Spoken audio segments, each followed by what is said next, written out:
traffic around our house last night wasn't good. Just one day after Providence announced they're shutting down several clinics, we are speaking to patients who are now looking for a new place to find care.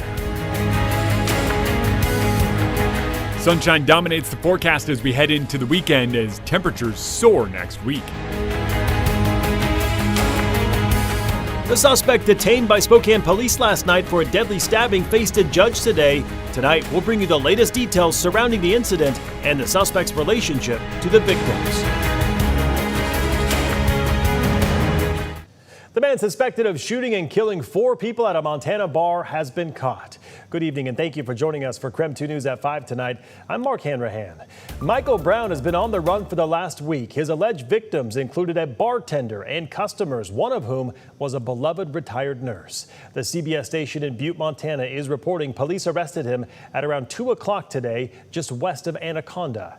Local, state, and federal agencies had been searching the state's mountainous terrain. Look, this was a hard push. Yesterday we had about 130 personnel up on that hill pushing that area. We think that was directly correlated to flushing him out today, getting him down into an area that we know we had searched before. It's not someplace he'd been hiding. He was flushed out. Brown previously served in the U.S. Army and later joined the Montana National Guard until 2009. Brown's niece says her uncle struggled with mental health in the Army and was not the same after his service. We are also tracking a shooting on the Emory University campus in Atlanta. Within the last hour, Atlanta police say the incident involved one shooter who is now dead. They say the scene is still active, though. We have also learned that a police officer has died tonight. The Centers for Disease Control and Prevention headquarters right next to the campus is also reporting bullet holes in the windows there. We are working to learn more and we'll bring that to you as soon as we get it. Just one day after announcing the closure of several clinic programs throughout Spokane and Stevens County, Providence is now shedding light on what these new next few months will look like before the programs officially close in October. KREM 2's Christian Garza shares what patients can expect. Christian? Yeah, Mark. Well, Providence today actually told me that patients who use these programs in clinics like St. Luke's Rehabilitation Medical Center right here behind me are actually going to get a letter in the mail that kind of detail what these next few months are going to look like. Now, according to Providence, the letter will revisit the reasoning behind the decision to cut these programs, as well as provide resources for other potential clinics around the area for patients to visit. Now, although these programs aren't set to close until October, Providence tells KREM 2 it will be using these next few months to make sure that patients aren't left in the dark. Now, Carla Crowther says her family is directly impacted by these clinics closing in many different ways, whether it's driving farther to get the care that they need or stressing over finding new healthcare providers altogether. I guess you adapt easier when you're younger. At 73, you don't adapt as easily. You don't want things to change. Not having things close and knowing that they're closing and not available and you have to drive farther, beyond scary for us. But it's hard to be old. Just as a recap, Providence announced yesterday it will be closing several programs throughout the inland Northwest because of things like cuts to Medicare and Medicaid, high labor costs, as well as the higher costs of like pharmaceuticals and supplies due to inflation and tariffs. Now, these are things that Providence says will only intensify with the recent passing of the Trump administration's One Big Beautiful Bill. Now, Providence does tell KREM 2 that it will work with these patients to make sure that they get the proper care they need throughout and after this transition. In Spokane, Christian Garza, KREM 2 News. Thank you very much. A man is dead after being hit by 2 separate drivers near Airway Heights. It happened at around 11 o'clock last night, and troopers say the man was standing in the right lane of the eastbound State Route 2 near Fairview Road.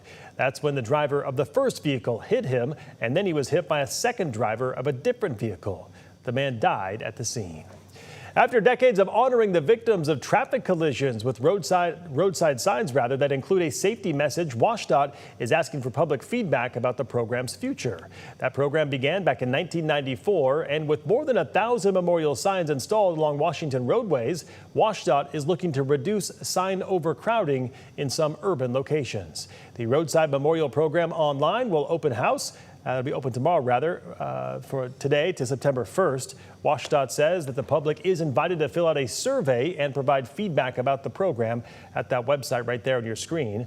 WashDOT hopes to conclude the evaluation process by the fall and finalize new policies by the winter. All right, let's talk weather on this Friday evening with Chief Meteorologist Jeremy Legoo. Jeremy, a beautiful day today across the inland Northwest. How are things looking the next 2 days? Actually pretty good, All right. Especially considering it's still summer and a lot of people are wanting that summer weather to return. We're hot, sunny, and dry the next couple of days, and today we're trying our best to eke out an 80 degrees. It's just been difficult to get there. We will, but maybe not until tomorrow. 79 over in Coeur d'Alene, 81 up in Deer Park with a little more sun, and mid-80s out in central Washington.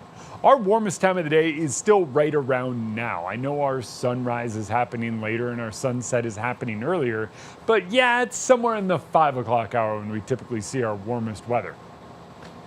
Not much going on across much of the inland Northwest. Temperatures do drop again tonight. Similar to what we saw last night, we're falling back into the 50s. I don't think 40s are near as widespread, maybe in Sandpoint, maybe off to the north, maybe in some of those valleys, maybe in St. Mary's. That seems to be about the extent of it. Tomorrow afternoon, though, we are all back up in the 80s. I think 80s come about much easier, and we spend much more of the day there. Mid-80s pretty widespread, 90s in places like Moses Lake, Wenatchee, Richland, Yakima, down in Lewiston. You get it. But by Sunday, everybody's in the 90s. 92 here in Spokane, 94 on Monday, and that correlates to a heat advisory. That takes effect Monday and runs through Tuesday, and we'll talk that in the full forecast. All right, we'll talk to you then, Jeremy. Thank you very much. Tonight, we now know the identity of a man that Spokane police say stabbed a man to death near Riverfront Park and then caused an hours-long standoff that closed 2 bridges. KREM 2's Shannon Mowdy has new details about how this all started. Shannon? Well, a little more than 24 hours ago, the Monroe Street and Post Street bridges behind me were shut down with a stabbing suspect clinging to the railing. Now, a 20-year-old man faces charges, including second-degree murder. Colin Pedro rarely looked up during a virtual appearance Friday, facing a judge hours after police say he assaulted his boyfriend and killed a man trying to intervene. Some innocent bystander did not like what he saw, so he decided to basically go after the guy. Cody Flynn witnessed the stabbing near Riverfront Park Thursday night. Court records now reveal it started as an argument between Pedro and his partner over accusations the man stole Pedro's ID and EBT cards. The victim told police Pedro punched and pushed him, dislocating his knee. That's when witnesses say Anthony Espinoza stepped in. Police say Pedro stabbed him at least 10 times. After he continuously stabbed him and kept stabbing him, he decided to basically just leave the guy there to die. And I will never get the chance to have my big brother ever again. In court, Espinoza's sister, Zoe Gluckman, asked the judge not to release Pedro because she says he needs help. Hearing that he's just a kid is really heartbreaking for his family as well. But we did lose my mother, and his dad lost a son. My brother had a 5-year-old son, and that will never know his father. Pedro's boyfriend told investigators he threatened him with the same knife Thursday morning. He believes Pedro's schizophrenic. Pedro admitted to police he stabbed Espinoza as deep as he could so he could escape. So Colin, if you can hear me, I'm praying for you, but please get the help that you need, because you took our family member from us. Well, the standoff on Post Street Bridge lasted about 4 hours until the suspect was arrested. He's now being held on $1 million bond. Shannon Mowdy, KREM 2 News. Thank you very much. Still ahead on KREM 2 News at 5 tonight, Idaho Governor Brad Little has authorized National Guard resources to support ICE personnel across the state. We'll tell you what this means for residents going forward. And Israel approves a plan to occupy Gaza City. We'll bring you the reaction from countries all around the world.